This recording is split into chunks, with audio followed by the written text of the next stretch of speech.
frankly, there's a lot of problems that aren't being talked about, and there are very simple solutions to those problems. And I just want to jump into it for a minute.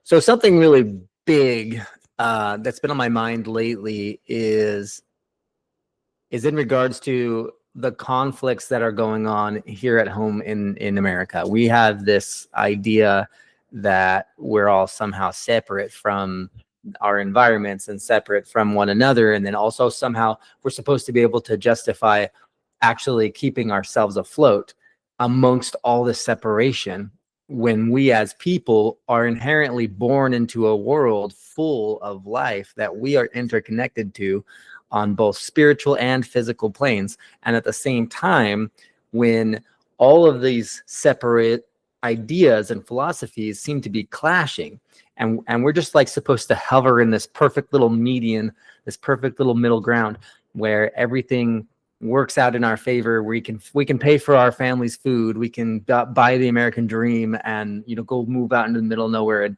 build up this beautiful oasis. And we can go out into the city streets, and we can make ourselves known, and we can become public, and our business will succeed. And we're just supposed to fight against all odds. And frankly, that's crap. Whoever come up with the idea that was the way that society needed to operate had some flawed thinking. And I just want to point out that some of the greatest minds in history understood the concepts of educated collaborative action. We're supposed to work together. We're supposed to build each other up. We're not supposed to be fighting each other left and right and for tooth and nail. And competition is good. Competition is healthy. But there's something that happens in society when we all decide that competition is the priority over the collaboration. And that shifts the paradigm into a very degenerative track record. And we're seeing now in this time of history where it is difficult even to have a conversation about your beliefs with somebody, let alone succeed as an entrepreneur, succeed as even a college student, succeed as an employee, succeed as somebody who's trying to raise a family and follow holistic ideals, or somebody who was raised very conventionally and sees the system as operating in our favor. It is difficult regardless where you are. And I don't think that that's an accident, because if you look at the way that things are designed intentionally, even by those who don't understand that design, how they're contributing, it is very interesting to make the observation that things are not they're not always just by chance. I'll say that. They're not always an accident. Now, I am of the mind that we can get past those things. And this is why, for me in my life, I have prioritized becoming deeply entrenched and involved in the permaculture movement. Permaculture is rooted in permanent agriculture, right? So permanence and then agriculture. But for me, I actually come from the background of a very patriotic family. And with that context, I look at permaculture as kind of the freeing net, the freeing, or I should say the freeing foundation. It's the thing that we can lean on to make sure that our freedoms and liberties are preserved and maintained. So many people in the permaculture sphere run into this idea that, oh, I'm going to go down this street, it's going to be woo-woo land and hippie and yada yada, because everything is so connected. We just need to all live as a tribe, and this is going to be this big happy circle of life. Then we're over here in this other paradigm of life where people are so disconnected from that fact, the fact that we are all united in this big circle of life, and they just want, you know, concrete oceans and segregations and boxes and squares for absolutely everything, and it's got to be clean cut, perfect, ideal brick and mortar lifestyle. That's what we have today in society. Everything's made of steel and disconnection. You know, and then we have kind of this middle ground. And for me, that's where I like to live. I like to live where old world wisdom informs new age technology's use and the developments. So now we can kind of put them together. We don't have to sacrifice modern luxuries, but we do need to leverage old world wisdoms to be able to find that happy middle ground where we can respect the ambience of a crystal, but also investigate its capacity to hold data. Does that make sense? So there's this really cool dynamic where we can look at energies and frequencies and real world applications, as well as science and fact and entertain fiction while also applying it to real world applications. Now, in permaculture design, this comes up in 4 ways for me: food, water, shelter, and surplus. That's the foundation behind everything that we're trying to do in TIAG, in the Independent American Gardener movement. So I got this wise idea one day where I was like, man, what if everybody in a modern city, think about a modern city or a modern town, even, let's just say like a small 20,000 population little town, maybe 10,000 even. And we can say, okay, there's 10 to 20,000 people in this little town. Everybody's got a house. Everybody's got like kind of the center, you know, farmers market square, and the court building over here, and, you know, the municipal building over there. And there's a big city well that feeds everything. And, you know, the water treatment plant. And then there's this grocery store where things are coming in, or even smaller scale, you could get into like those mom and pop shops that have popped up that everybody goes to that one mom and pop shop that's got all the resources that you're looking for. In a city, there's lots and lots of options, large, big corporate organizations, Costco's and Kroger's and things like that. And so what if those distribution points actually got all of their surplus from that community itself? What if the community itself actually stocked with what they're producing, everybody producing something else? This guy's got cow meat, this guy's got a dairy cow, this guy over here has got a whole bunch of wheat and barley. Maybe this person in town is actually doing microgreens in their basement and they don't have acreage. Maybe this person's doing mushroom cultivation. This guy's got an aquaponic system, a hydroponic system in that yard over there. And then you walk down the street and there's fruit trees beaming over the sidewalk. And as you're walking through this environment, you're hungry. You just go on your afternoon lunch on your work break, and you come back home with a full stomach from all the fruit and the berries that you got off these bushes. And it's just free leaning over the sidewalk, right? The primary yield that property produces is further into the yard, further into the front yard and the backyard. They're catching rain off their house before it goes into the water treatment plants, before it rushes down the city sidewalks. We don't even need to reimagine how the cities are designed. We just need to continue building them, continue designing them. It's like everybody just decided, let's put concrete here and let's put gutters here, and everything's just going to run down and it's going to go into that concrete and it's going to take it to the plant, and that's that. Like, we're done. Why did we stop there with design? Why didn't we continue? Okay, the water lands on the house, on the roof. Why doesn't it feed the landscape before it exits the property? And if you're in a desert climate, that's gold. So store it. Don't even let it touch the ground until you know exactly where you want to put that. Like, so there are things that we need to do to improve the way that systems are functioning. And so I believe, I'm of this belief that permaculture design can address food, water, shelter, and surplus aspects of existing societies to the point where we're able to take that old world wisdom and capture and store energy in ways that modern technology complements profoundly. So we can disconnect from those things that are not serving us, reconnect to the things that are, and find that happy medium as a thriving, regenerative society. Now, we've developed concepts to help make this a reality. I do not have the money to do this myself. I am not a multi-billionaire with the level that my visions can see this, and the extent that I would like to see this specific philosophy overtake, just wash over America. It would take billions of dollars to do. So the way that we've addressed that is, okay, well, we're just small scale mom and pop shop ourselves. Like, we're just a little small family that came from poverty, and now we're trying to change the world. Like, what does that look like? How do we actually do that? So for us, it was really simple. We decided that we were going to demonstrate it. Well, let's do the first house. So we started Lulu's garden in my backyard, in my front yard, and we had this little side garden, and we started to map out what a food forest was going to look like. Then we started to sell raised beds, and then we got into a little bit more education. We started to show people what we were doing. We started to go travel and see all the different places around the area that we could learn from, and we started to grow that way. And I got involved with the local initiatives and the local farmers markets and the local homesteaders, and we started to realize that what we wanted to do was very possible, but we weren't going to influence enough people, and frankly, we weren't making enough money in our tiny little town of like bringing in $20,000 to $30,000 a year with a family of 7. We're like broke all the time.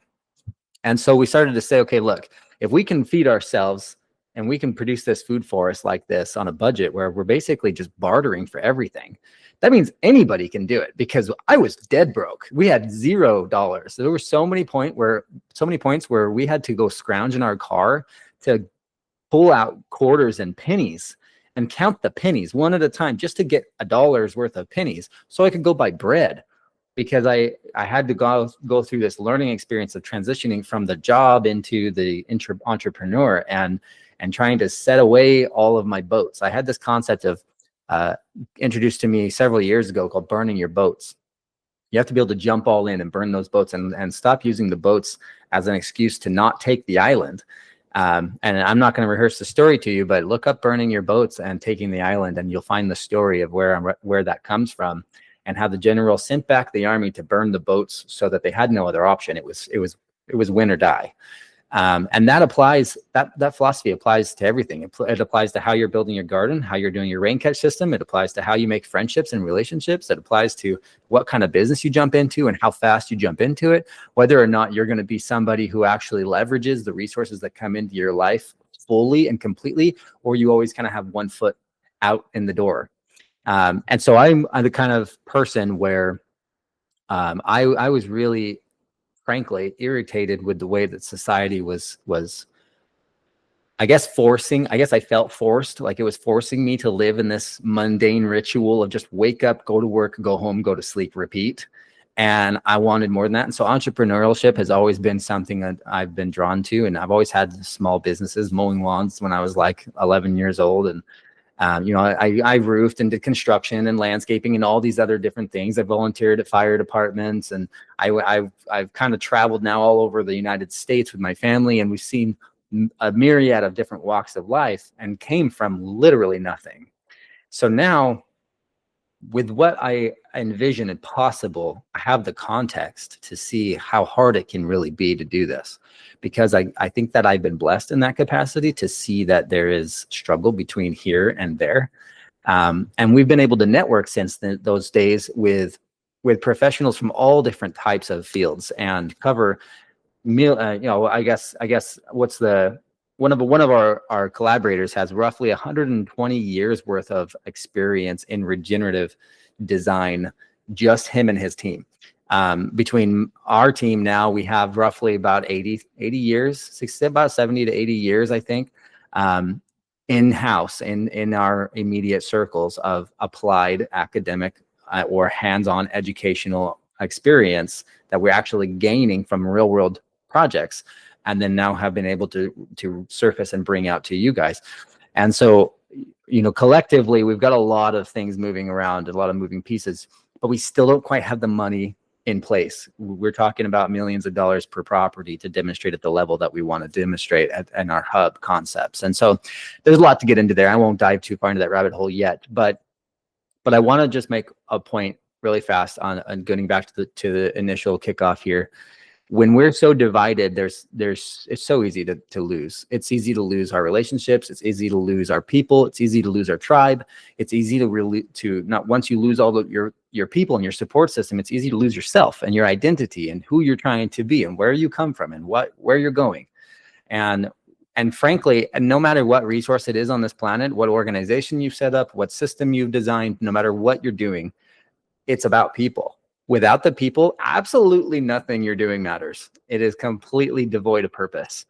I believe that we are spiritual beings having a physical experience. And I think that is pivotal to absolutely everything that we do as a people. And we're on this planet together, 7 billion, and what is it, almost 8 billion of us now on the planet, for a reason. And so we need to be able to connect and find common ground. And so for me, we find that common ground in the ground itself. The ground itself is the medium and the kind of catalyst to bringing all these things about. We want to see people grow their own food, catch rain, store energy, and then produce a surplus. And when they do that, I want them to do that with their community. And we're like, okay, how do we make this a reality? So we need to demonstrate it. So we come up with this concept of how to unite everybody again. And we called it the awareness campaign. And so first we demonstrated it in our small scale urban lot. And then we started to demonstrate it at larger lots. And then we went to this awareness campaign.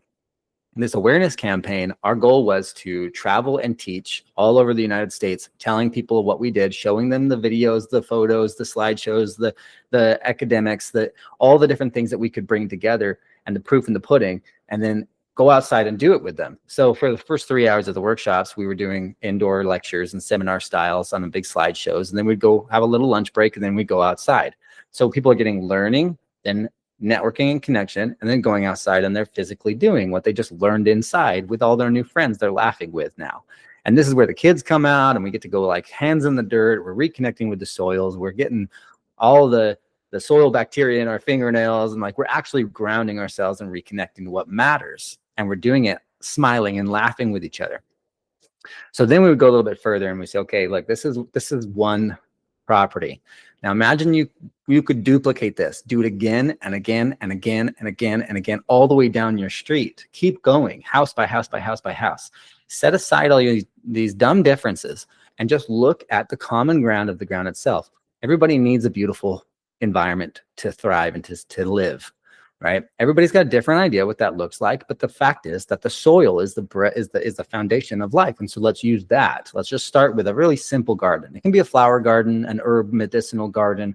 It can just be a pollinator garden, right? Or it can be a really extensive market garden where it's your industry and you're actually trying to produce something. We can get into agroforestry, silvopasture. If you get larger acreages, we can actually incorporate cattle and trees together into an agriculturally productive ecosystem with rotational grazing patterns where we can actually now run our meat product, our poultry and our cattle through rows separated by, you could call them micro food forests on contour along a hillside.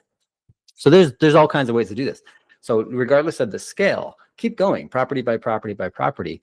Okay, now let's say, for example, you've got your rural farms out here, you got your urban farms here, and then you've got your commercial property demonstrating permaculture design, right? Back to the mom and pop's garden store or like grocery store or the big Kroger, whatever you want to call it. But let's consider that as the commercial property. What if it was solar powered, maybe potentially wind powered? What if it had some geothermal heating and cooling? And what if there was a passive solar greenhouse built off the side of it, and it had a courtyard that was integrating a oasis and kind of a visitation space for people to be and find peace and calmness, pull out their laptops for the local college students, things like that, but then also be an actual food forest where they could actually come out and do little courses and classes, just walking through the food forest and this botanical garden where they say, hey, here's all the edible species. This is not fluff. This is actual harvestable species, perennial food. There are over 300,000 edible species fit for the human consumption, but we only see about 300 of them, 200 of them on grocery store shelves. Okay, so that's a problem. So what if we could expand our thinking here a little bit We could do some oddball species in there, and we could start showing people how to grow all of this in an environment where they're also really loving the beauty and the serenity of it all. And they're doing what they normally do. They're studying for class, or they're just on a lunch break, or they're getting prepped for some other thing, or they're scrolling social media, or they're just visiting with a date, or whatever it is, on a picnic table in a food forest right outside of your big store, right? Now, what if, again, all of the surplus from all these little urban properties and the demonstration hub in the urban scale and then the rural scale producing staples and immediate barter and trade surplus could all be put into these demonstration distribution points? And what if those distribution points were also facilitating some kind of a depot, where this depot could produce compost or bulk mulch or soil or other types of amendments that could all be secured and sponsored by the locals who contributed to it, turned and maintained by the depot, and then distributed freely to everybody who was not yet established, who needed that extra boost and assistance. We did this. And then initiative that I was a part of under my church, they taught this concept of the depots. And I was put in the position of helping to oversee and establish what that looked like.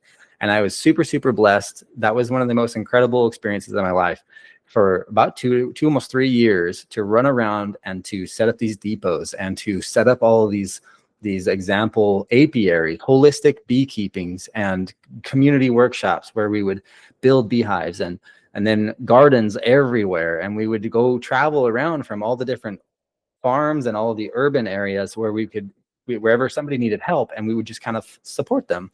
And being my profession, it was good for me to see all these different types of situations. I learned like crazy, but at the same time, I was able to support and contribute like crazy. And so it was really cool. And so this experience taught me a lot. And so now I'm sitting here looking at this concept of TIAG and the hubs. So we could basically recreate that across America and expand that in a great concept. And I believe that the independent American gardener is the path forward to that end. But I am having a really hard time bridging this barrier between where we're at right now and where we want to be, because of I'll just be totally frank with you, because I've been doing it alone for many years. We have collaborative organizations and we have collaborative mentors, but I don't have employees. I don't have, in-house clerks. I don't have a schedule keeper. Like there are core pieces of being an entrepreneur that are extremely difficult to manage in that capacity without having the delegation abilities. And I've limited myself in that as an entrepreneur. There are many, many entrepreneurs who have figured this out, but I have not yet gotten to that point. And so in this point, this part of our journey, we're 6 years into this. We've taught across 27 US states and 2 countries. We have 2 established hubs that are, I should say, developing hubs that are we're hoping will gestate into this real world demonstration. And amongst all of that, my family has sacrificed our homes, our locations, our food supplies, our own food forests and gardens and homesteads.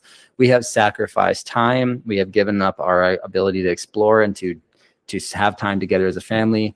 We have skipped meals. Like, we have sacrificed things in profound ways. I can't say just off the top of my tongue right here, right now, without butchering it, because we documented and recorded all of it so that we could share it correctly, with the right context, so people could understand why we made those sacrifices. Because when you see some of them, you're going to be like, oh my gosh, these people are crazy. I can't believe they did that. And if I were you, looking at your perspective, llooking at me, I would have thought the same exact thing. Like, why did you take yourself to that point? And what did you do that was so important that was necessary?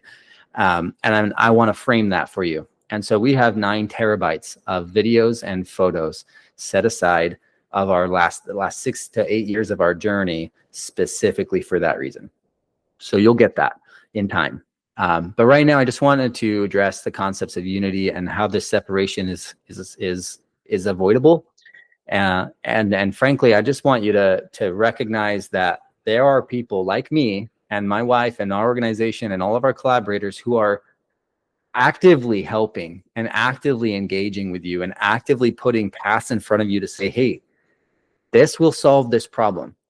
This is what you've been looking for.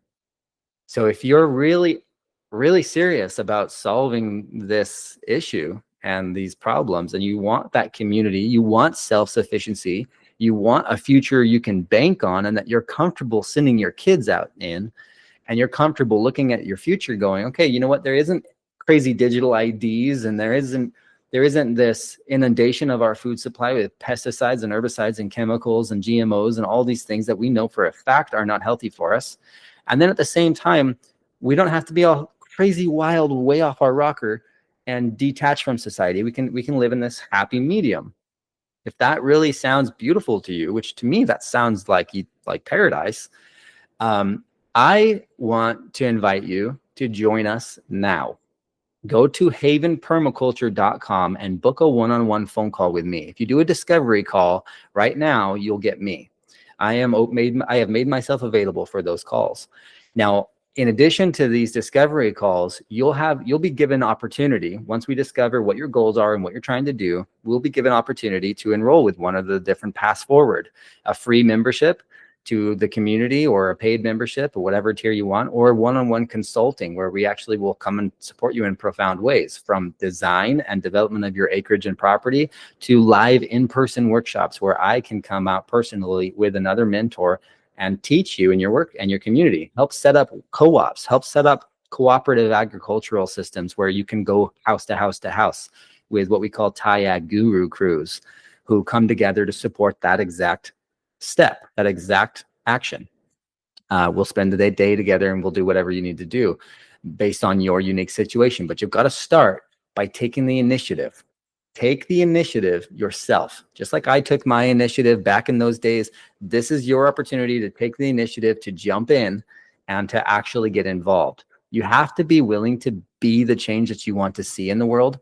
If you're not, you won't see it. It'll happen to all these other people who are willing to be that change, and they might not be your neighbor, and so you might not get wind of that. And I can attest to you that it is happening in every nook and cranny of this country in profound, profound ways. And I have been blessed to see and to witness and to participate with that firsthand. And I just want to clarify for you that God is doing something. All right. But if you want to get involved with what we're doing and what I feel like God has put on my heart, this is what you got to do. You got to contact us. You got to get involved intentionally. You got to take the initiative. Now, if what we're doing is not of interest to you at any way, shape, or form, and you're just like, yeah, I just want to garden, well, good for you. That's fantastic. I hope that you advance further than that later on. But for now, there's ChatGPT and Google and all these other cool things that you can leverage to learn what you need to learn. If you would like somebody who's doing this to be a part of your life and to be a part of your world, and you would like to, and actively seeking a mentor, and you would like that mentor also to be personally engaged and involved in supporting you, that's TIAG. So come on, jump on in. I'm here and waiting. I'm super excited to connect with you. I will be honest and I'll be upfront with you. There are sacrifices that you're going to have to make. It's going to be monetary. It's going to be physical. It's going to be change of pattern. You might even have to cook differently in order to achieve what you're trying to achieve. Because when you're looking at a list of 300,000 edible species fit for the human consumption, that's everything that goes from small urban backyards to massive agricultural operations. There's a reason there's only about 200 of them on a grocery store shelf. They're easier to cultivate. They're easier to harvest. They're more palatable. They've become kind of like the niche recipe book of America.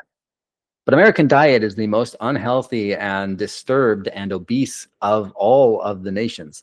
So why we can look at other stuff now, and we know this. Like, we know that America is sick. We know that we are literally killing ourselves from the inside out, nutritionally, spiritually, physically. Why don't we do something about that and stop with the mold and go do something else? Okay, so our Buckminster Fuller said, "You never change a thing by fighting against the existing reality.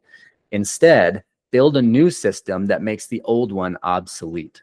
So that's the TIAG initiative. That's the Independent American Gardener Initiative. And I encourage you to take it with me. Go to havenpermaculture.com, schedule a discovery call, get on the phone with me. Let's chat. I look forward to meeting you.